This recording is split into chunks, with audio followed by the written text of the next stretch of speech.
Tantor Audio, a division of Recorded Books, presents Captive Genders, Trans Embodiment and the Prison Industrial Complex, Expanded 2nd Edition.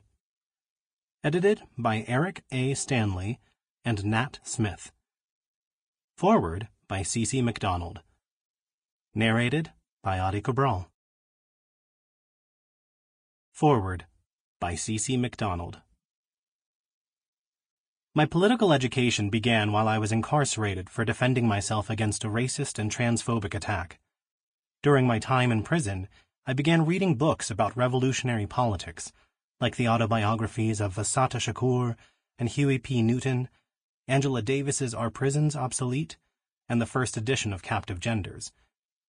It was here that I learned about Miss Major, who helped lead the Stonewall Uprising, and how strong trans women of color like her were kicked out of the official story by transphobia, capitalism, racism, sexism, and so many other things that dull the light of our intellectual past. Our schools are filled with cliched textbooks and false histories, and once I'd read up, I realized I'd been hoodwinked for most of my life. These radical books helped move me in a direction where I can now continue this legacy that these profound leaders have left. While inside, I started sharing this knowledge with the other prisoners who I talked to at lunch, dinner, and break time. In the beginning, I was scared. I was a trans woman surrounded by so many men, but they were really inviting and sincere. They wanted to know who I was as a person, as a trans woman, and they wanted to know my struggles as a trans woman. This surprised me because the media portrays people in prison as angry, evil, and deceiving. For me, it was the opposite. Those behaviors came from the staff more than they did from the other inmates. I figured, if I can connect with these people that society deems criminals, then why can't I do this with everybody who is oppressed? I would explain things like capitalism, sexism, transphobia, and the prison industrial complex, using analogies from my life, because we all know it can get boring when people just get really intellectual about it. We have to make prison abolition inviting, so people can see it from their own perspective. Building these relationships with other inmates was really deep for me, because it's easy to believe the lies the media says about people in prison. I always believed I would never be one of those people who ended up incarcerated, especially because growing up, I saw my father in prison. Most people in prison aren't the criminals that the media portrays us to be. A lot of people in prison are political warriors who stood up for our freedom, and we're here because of their work. Trans women of color are also targeted by the police state, and we have the highest rates of incarceration and violence. Millions of other people also get caught up in this system that evolved from the slave trade and is still maintained through racism, imperialism, patriarchy, and every other form of hierarchy. Like slavery, there is no other way around the violence of the PIC, so we have to destroy it. We can't hold on to these powerful institutions that oppress people and expect that they will go away just because we reform them. Of course, change is good, but in instances of systematic oppression, like prisons, there is no way for it to be reformed. That's just like saying we can reform racism. There's no better form of racism. You have to abolish it. Racism lives within the prison industrial complex, and in order to end that, to end racism, we'd have to abolish all those powerful institutions that allow that energy to navigate through our lives. When I was in prison, I would sit in my cell and think about how, if I got struck by lightning, maybe I would gain superpowers so I could start kicking down all these walls. This was my form of imaginative abolition, but I also apply it to real life. For me, kicking down the walls is educating people and constantly educating myself.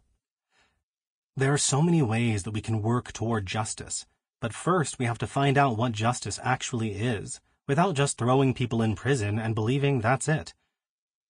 As alternatives to locking people up, we can put these people back in our communities and help them understand how they became part of this system that was created for our downfall. Right now, I'm working on rebranding prison abolition in a way that connects to the people around me. You can still be cute and wear talons, and be an abolitionist. Along with talking about the PIC, we have to actually do things to end it. We easily use words like activist and ally, but we often don't live up to them. I'm so sick of people walking around saying they are an advocate, activist, or ally.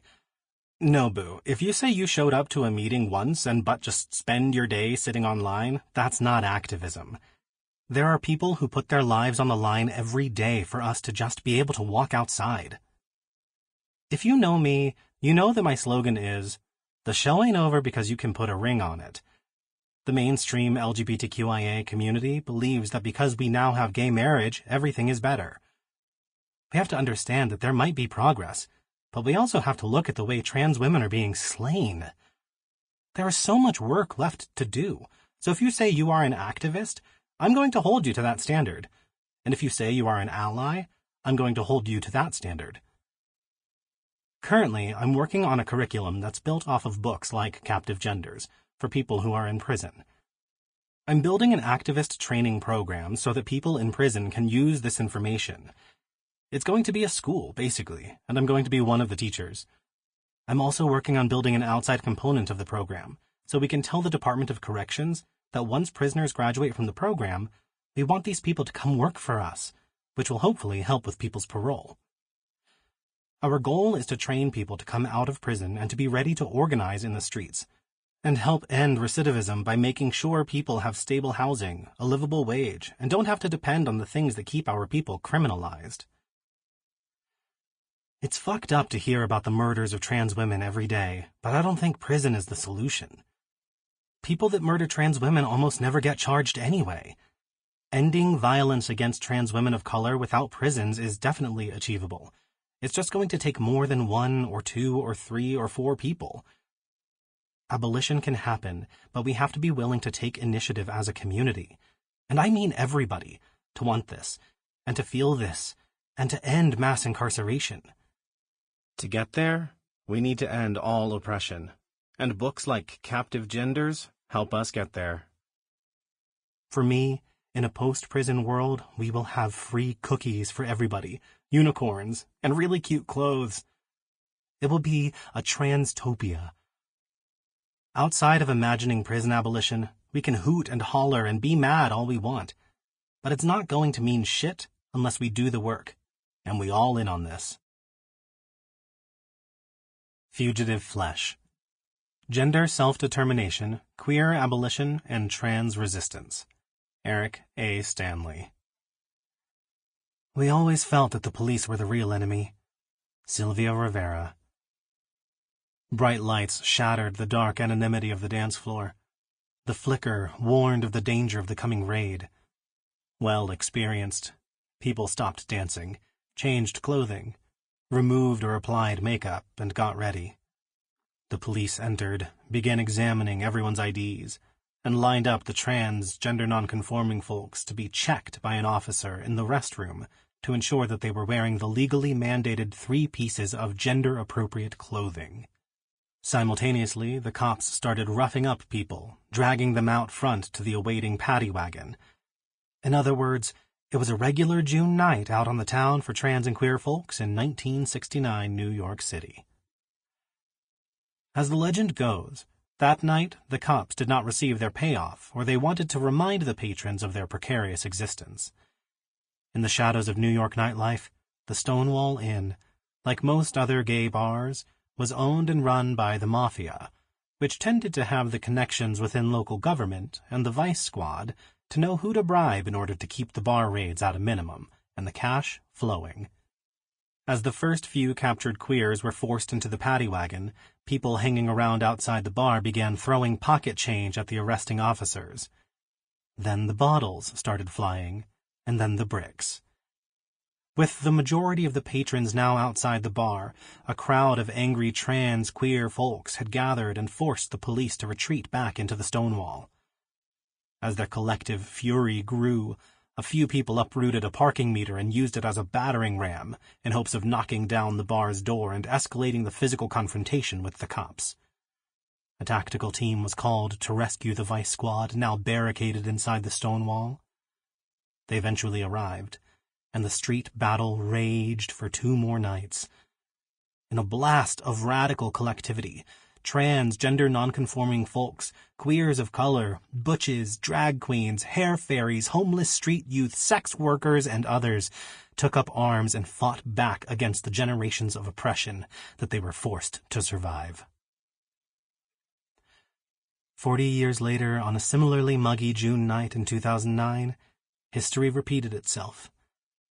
At the Rainbow Lounge, a newly opened gay bar in Fort Worth, Texas, the police staged a raid, verbally harassing patrons, calling them faggots, and beating a number of customers. One patron was slammed against the floor, sending him to the hospital with brain injuries, while 7 others were arrested. These instances of brutal force and the administrative surveillance that trans and queer folks face today are not significantly less prevalent nor less traumatic than those experienced by the Stonewall rioters of 1969. However, the ways this violence is currently understood is quite different. While community vigils and public forums were held in the wake of the Rainbow Lounge raid, the immediate response was not to fight back. Nor has there been much attempt to understand the raid in the broader context of the systematic violence trans and queer people face under the relentless force of the prison industrial complex, PIC. Captive Genders is, in part, an attempt to think about the historical and political ideologies that continually naturalize the abusive force of the police with such power as to make them appear ordinary. This is not to argue that the types of resistance present at the Stonewall riots were commonplace during that time, nor to suggest that trans and queer folks do not fight back today. Nonetheless, one of our aims is to chart the multiple ways that trans and queer folks are subjugated by the police, along with the multiple ways that we have and that we continue to resist in the face of these overwhelming structures. I start with the Stonewall riot not because it was the first, most important, or last instance of radical refusal of the police state. Indeed, the riots at San Francisco's Compton's Cafeteria in 1966 and at Los Angeles' Cooper's Donuts in 1959 remind us that the history of resistance is as long as the history of oppression. However, what is unique about the Stonewall Uprising is that, within the United States context, it is made to symbolize the birth of the gay rights movement. Furthermore, dominant lesbian, gay, bisexual, and transgender, LGBT, political organizations like the Human Rights Campaign, HRC, and the National Gay and Lesbian Task Force, NGLTF, attempt to build an arc of progress starting with the oppression of the Stonewall moment and ending in the current time of equality, evidenced by campaigns for gay marriage, hate crimes legislation, and gays in the military. Captive Genders works to undo this narrative of progress, assimilation, and police cooperation by building an analysis that highlights the historical and contemporary antagonisms between trans, queer folks and the police state. This collection argues that prison abolition must be one of the centers of trans and queer liberation struggles. Starting with abolition, we open questions often disappeared by both mainstream LGBT and anti-prison movements. Among these many silences are the radical trans-queer arguments against the proliferation of hate crimes enhancements. Mainstream LGBT organizations, in collaboration with the state, have been working hard to make us believe that hate crimes enhancements are a necessary and useful way to make trans and queer people safer. Hate crimes enhancements are used to add time to a person's sentence if the offense is deemed to target a group of people. However, hate crimes enhancements ignore the roots of harm, do not act as deterrents, and reproduce the force of the PIC, which produces more, not less, harm. Not surprisingly, in October 2009, when President Obama signed the Matthew Shepard and James Byrd Jr. Hate Crimes Prevention Act into law, extending existing hate crimes enhancements to include gender and sexuality, there was no mention by the LGBT mainstream of the historical and contemporary ways that the legal system itself works to deaden trans and queer lives.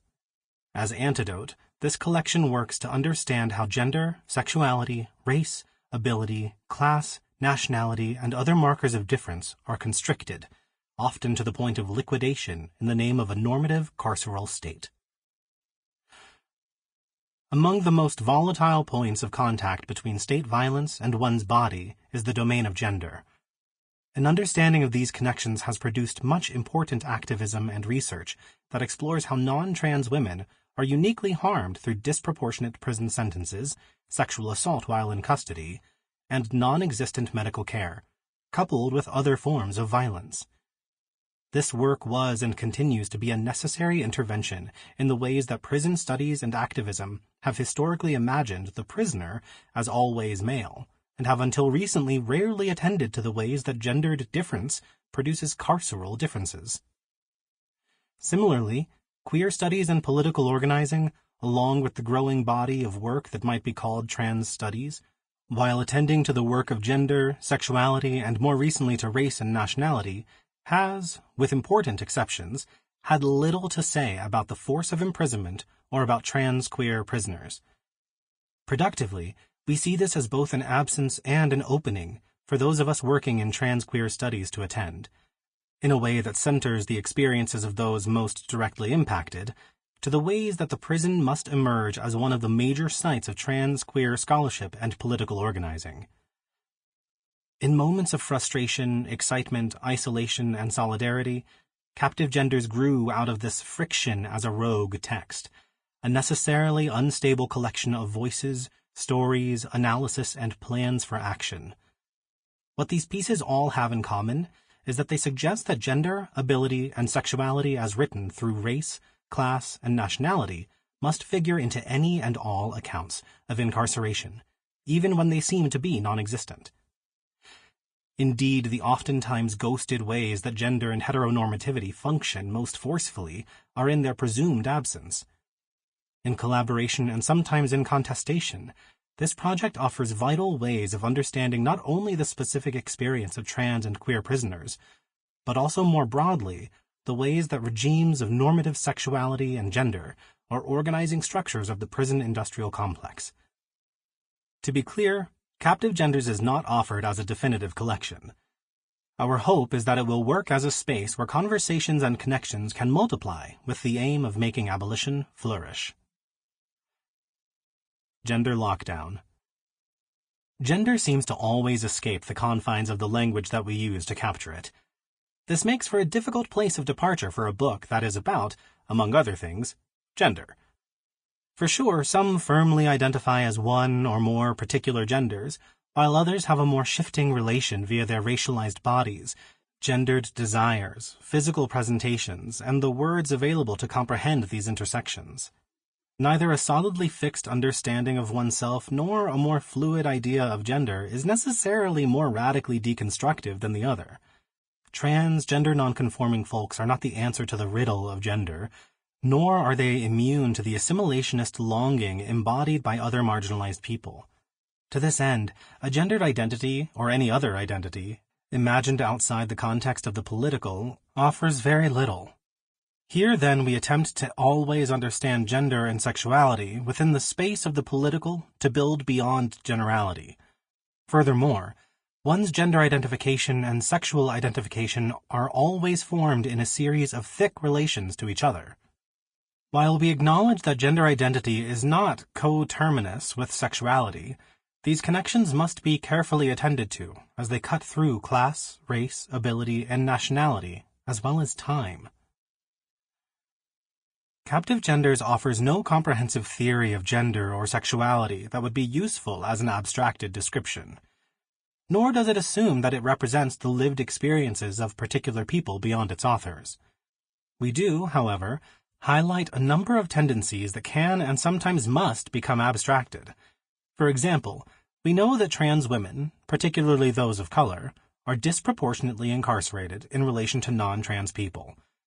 Yet we also know that some, perhaps many, trans queer people, as a result of experiencing relentless violence, are in favor of incarceration and believe in its claims of safety. In many ways, this book lives among these contradictions as it works to move conversations toward abolition and away from a belief that prisons will ever make us safer. As a theoretical and embodied practice, gender self-determination is one of the politics that holds this project together. Echoed through the dreams of other liberation movements' understandings of identity and power, gender self-determination at its most basic suggests that we collectively work to create the most space for people to express whatever genders they choose at any given moment. It also understands that these expressions might change, and that this change does not delegitimate previous or future identifications. Gender self-determination also acknowledges that gender identification is always formed in relation to other forms of power, and thus the words we use to identify others and ourselves are culturally, generationally, and geographically situated. In other words, terms that are more common now, like transgender, are relatively new to our vocabularies and are not inclusive of all of our embodied experiences. Gender self-determination believes that there are multiple ways to work one's gender and sexuality, and while they might have material differences, they must not be hierarchized in the name of realness. Chain links. In the recent past, the term prison industrial complex has been offered to begin to name the enormity of the prison system. Indeed, the prison, or the material buildings that comprise prisons and jails, are only one component of the PIC. Immigration centers, juvenile justice facilities, county jails, military jails, holding rooms, courtrooms, sheriff's offices, psychiatric institutes, along with other spaces, build the vastness of the PIC's architecture. In addition to these more recognizable spaces, understanding the PIC as a set of relations makes visible the connections among capitalism, globalization, and corporations. From prison labor, privatized prisons, prison guard unions, food suppliers, telephone companies, commissary suppliers, uniform producers, and beyond, the carceral landscape overwhelms. Other than the facilities themselves and the economic and geopolitical connections, the PIC also helps us to think about the practices of surveillance, policing, screening, profiling, and other technologies to partition people and produce populations that often occur far beyond the walls of the prison. This book suggests that anti-trans queer violence and the reproduction of gender normativity are important ways in which PIC logics proliferate, dangerously unnamed. Gender normativity, understood as a series of cultural, political, legal, and religious assumptions that attempt to divide our bodies into two categories, men and women, is both a product of and a producer of the PIC. In this, we mean to suggest that we must pay attention to the ways that the PIC harms trans, gender nonconforming, and queer people, and also to how the PIC produces the gender binary and heteronormativity itself. We also acknowledge that trans queer folks, especially those of color and/or low income, experience overwhelming amounts of personal violence that must be attended to. Here we are not attempting to discredit the severity of this personal violence, but we are suggesting that relying on the PIC as a remedy actually produces more harm and offers little. What then might a world look like in which harm is met with healing and support, rather than the displacement and reviolation produced by the PIC? Outlawed life. Trans, gender nonconforming, and queer people, along with many others, are born into webs of surveillance. The gendering scan of other children at an early age, are you a boy or a girl, places many in the panopticon long before they enter a prison. For those who do trespass the gender binary or heteronormativity, physical violence, isolation, detention, or parental disappointment become some of the first punishments.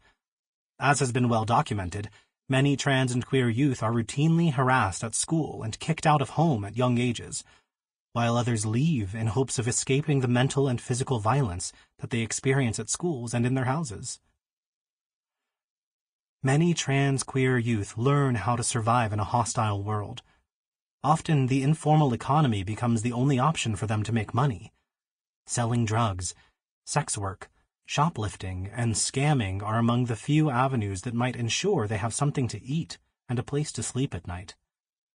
Routinely turned away from shelters because of their gender presentation, abused in residential living situations or foster care, and even harassed in gay neighborhoods, as they are assumed to drive down property values or scare off business. They are reminded that they are alone. Habitually picked up for truancy, loitering, or soliciting, Many trans queer people spend their youth shuttling between the anonymity of the streets and the hyper-surveillance of the juvenile justice system. With case managers too overloaded to care, or too transphobic to want to care, they slip through the holes left by others. Picked up, locked up, placed in a home, escape, survive, picked up again. The cycle builds a cage, and the hope for anything else disappears with the crushing reality that their identities form the parameters of possibility. With few options and aging out of what little resources there are for youth, many trans queer adults are in no better a situation. Employers routinely don't hire queenie gay men, trans women who cannot pass, butches who seem too hard, or anyone else who is read to be bad for business. Along with the barriers to employment, most jobs that are open to folks who have been homeless or incarcerated are minimum wage, and thus provide little more than continuing poverty and fleeting stability. Back to where they began, on the streets, hustling to make it, now older. They are often given even longer sentences. While this cycle of poverty and incarceration speaks to more current experiences, the discursive drives building their motors are nothing new. Inheriting a long history of being made suspect, trans queer people, via the medicalization of trans identities and homosexuality, have been and continue to be institutionalized, forcibly medicated, sterilized, operated on, shocked, and made into objects of study and experimentation. Similarly, the historical illegality of gender trespassing and of queerness have taught many trans queer folks that their lives will be intimately bound with the legal system. More recently, the HIV/AIDS pandemic has turned the surveillance technologies inward. One's blood and RNA replication became another site of susceptibility that continues to imprison people through charges of bioterrorism under AIDS-phobic laws. Desiring abolition. Living through these forms of domination are also moments of devastating resistance, where people working together are building joy, tearing down the walls of normative culture, and opening space for a more beautiful, more lively, safer place for all. Captive Genders remembers these radical histories and movements as evidence that our legacies are fiercely imaginative and that our collective abilities can and have offered freedom, even in the most destitute of times. In the face of the overwhelming violence of the PIC, abolition, and specifically a trans-queer abolition, is one example of this vital defiance. An abolitionist politic does not believe that the prison system is broken and in need of reform.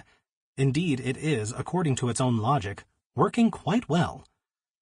Abolition necessarily moves us away from attempting to fix the PIC and helps us imagine an entirely different world, one that is not built upon the historical and contemporary legacies of the racial and gendered brutality that maintain the power of the PIC. What this means is that abolition is not a response to the belief that the PIC is so horrible that reform would not be enough. Although we do believe that the PIC is horrible and the reform is not enough, abolition radically restages our conversations and our ways of living and understanding as to undo our reliance on the PIC and its cultural logics. For us, abolition is not simply a reaction to the PIC, but a political commitment that makes the PIC impossible. To this end, the time of abolition is both yet to come and already here. In other words, while we hold on to abolition as a politics for doing anti-PIC work, we also acknowledge there are countless ways that abolition has been and continues to be here now. As a project dedicated to radical deconstruction, abolition must also include at its center a reworking of gender and sexuality that displaces both heterosexuality and gender normativity as measures of worth. The Stonewall Uprising itself must be remembered and celebrated as a moment of a radical trans-queer abolitionist politic that built, in those 3 nights, the materiality of this vision. As both a dream of the future and a practice of history, we strategize for a world without the multiple ways that our bodies, genders, and sexualities are disciplined. Captive Genders is also a telling of a rich history of trans queer struggle against the PIC still in the making. This is an invitation to remember these radical legacies of abolition. Sample complete. Ready to continue?